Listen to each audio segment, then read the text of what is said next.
Mr. SMinimoi3, who has given us some information relative to his experiences growing up in Sudan, as well as his coming to the United States of America. Now, Simon, I think one of the things that all of us are familiar with is the conflict between religions in Sudan and the peace treaty, peace agreement that has been sought and in some instances talked about. Let's give us some information in reference to what is going on about that agreement. Yes, the peace agreement was signed in Nairobi, Nafasha in Kenya. So this was to bring up the government in the north and the Sudanese, which is mostly the Christians, enemies, and the northern Muslims, to at least to realize a peace in a peaceful Sudan. And in the agreement, there were two important things that I will talk. One was the general election, and the second was the referendum, which will take place next year, early January. So the general election was conducted in April. This was to, like I said before, that Sudan was being a country ruled by authorities. There have been a lot of killings, ethnic cleansing, and so the most important thing with the election of this comprehensive peace agreement was to transform the nation into a democratic nation. So when they did the general election in April, was so that people elect their leaders, people who they know that they have to be in power to help their situations, who can render them services for the well-being of the societies. And the general election was conducted, and then the incumbent president, who is President Omar al-Bashir, from the north, was able to win the general election. But the results were not recognized. There was a lot of fraud and irregularities in the general election. But that was not the main focus of the people in the south, which are mostly the Christians, the enemies. What is most important in the CPA to the people of the south was the referendum, which will take place next year.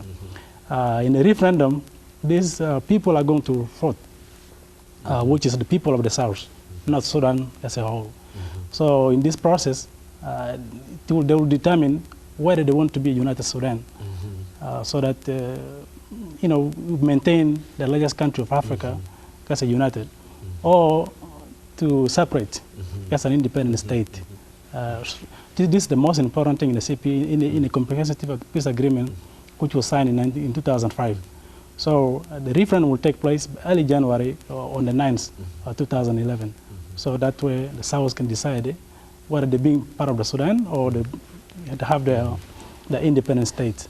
Now, now there's also an economic base to this division. Certainly there's religious division between Islam and Christianity here, but there's also oil on one end and no oil on the other end. Is that right? And now, why don't you explain that situation? Because I think that plays a significant role in reference to it, as you undoubtedly know. Yes, these are most of the important things in the CPA. One was the sharing of wealth. Because in the CPA there were government of southern form. There are three structures of government form. There's a government of national unity, there was a government of Sudan, and there was a government of southern Sudan. So in the process of the comprehensive peace agreement, that's what they call sharing of wealth, of resources. So part of it was the oil. The oil wells are mostly in the area in the south.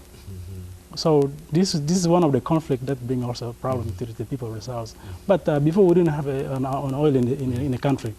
So it became an economic problem between the people of the south and the north, because this moment most people in the south depend on oil, on the oil producing, the industry of oil. The revenue from the oil. Or from oil. So most revenues come from oil. So this has been a part of the argument that how are they going to share the oil resources in a process that if the South become an independent state. So it's a lot of questions that there have been a lot of commissions being formed who can work on these issues. It's things like the citizenship. How we're going to divide the citizens, because these were the same people of one country. especially the demarcations of borders. We still have border issues between the north and the south. So these have been most of the crucial things that have to be fixed before the people of the south go for the ballot to determine their destination, whether it's being an independent state or being a part of the unity of Sudan. And so when you talk to people from Sudan, do you find that they're very knowledgeable in terms of what is going on in Sudan, or do they really care about what is going on in Sudan? I mean, what is the general outlook for individuals, perhaps like yourself, that are from Sudan and are facing some of the real challenges, you know, religious challenges as well as economic challenges? What are their outlook in reference to the ultimate settlement in reference to their country? You see, most Sudanese who are here in the United States, let me say Canada, North America as a whole, Australia, Europe, most of them come, they have their families back home. So, our being here is also our being in Sudan. So what is happening in Sudan, if affect the families who are living there, it